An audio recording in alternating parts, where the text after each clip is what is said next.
mo, kapag bumalik ako sa mga laalang pagkabata ko sa probinsya, parang kahapon lang ang lahat. Yung simpleng buhay, yung bang mga bagay dati, Madi, na hindi mo pinapansin pero ngayon, namimiss mo na. Madi, tuwing umaga, gigising ka sa tilaok ng manok at hindi sa alarm clock. Tapos paglabas pa ng bahay mo ay mararamdaman mo agad ang labig ng simoy ng hangin at amoy na amoy mo ang halimuyak ng mga bulaklak at damo na basa dahil sa hamoga. Yung tipong hindi mo na kailangan magmadali. Dati, ibang walang cellphone na hawak-hawakan, kundi pamalo lang ni nanay kapag late ka ng gumising. Tapos, didiretso ka na lang sa taniman o kaya sa bukid. Hindi pong mag-harvest ka na lang ng prutas o gulay, mga kaibigan. Laging may mga alagang kambing o mga hayop, pati ba't ibang hayop pa yan. Kaya bago pa man makakain sa agahan ay kailangan mo munang unahin na pakainin ang mga alagang hayop na manok at baboy. Mali ang saya ng laro namin noon. Simple lang pero sobrang saya. Yung tipong naglalaro lang kami ng tago-taguan sa may damuhan o di kaya gagawa kami ng mga baril-barilan gamit ang mga sanga at puno ng dahon. Di na kailangan ng gadgets noon, mga kaibigan, kasi sapat na ang kalikasan para mag-enjoy ka. Pagdating mo ng hapon, mag-uwian ng mga tao galing sa bukid at ang mga kapitbahay, Madi, na halos magkakasabay na kaming maghapunan at sabay nang magkwentuhan hanggang sa aabutin ng dilim. Yung tipong kahit simpleng buhay lang sa probinsya, dama mo ang saya at katahimikan. Ngayon, habang abala tayo sa mga bilis na buhay sa syudad, minsan, gusto ko na lang bumalik sa panahong ngayon. Doon dahil simpleng buhay kung saan walang masyadong iniintindi, kundi kung paano ka lang magiging masaya.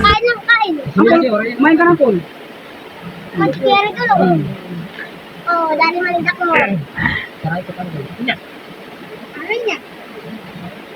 Sugar, walang problema sa tubig. Malapit lang. Dati nang may ano na ka?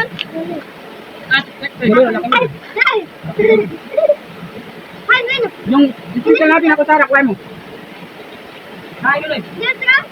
Yan. Ito na chili. Ito na. Hindi na namin mo. Ay, yan mo. Yan ikaw ng kalun rin. Ano yun eh? Ano? Kain na, kain.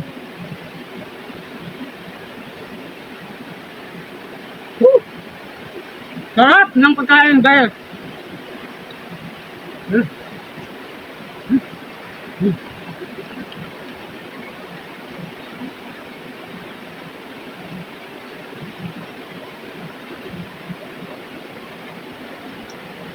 Kain ka daw.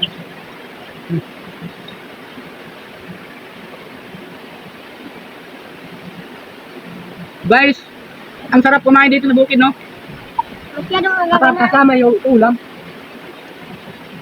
Pagkasama yung mga tititing. Wala nga kasi tintualay. Yan mo. Nakakaduwa na to. Yan mo na yata ka na itong saklo rin, no? Nagkarayo kititon. Kuman mo na mo. Inuman na tulong kayo. Kumain mo na mo. Kumak ka, kumain lang. Ayan. Matulog. Grabe, nag-away-away pa yung ulam. Sobrang tamad.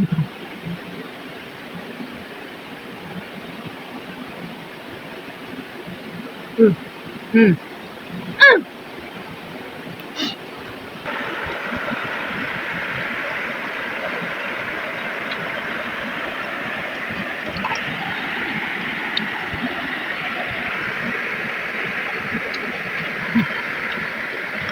Ay, nagat ko loto.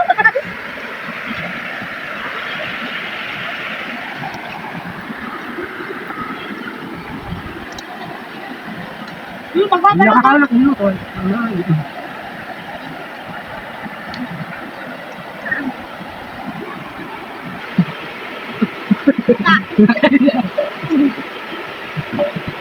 Sige, ganyan.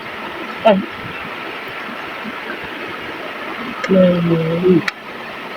Sakin.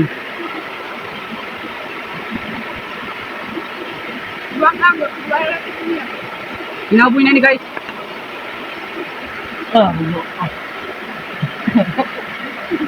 Naano ba natin ito?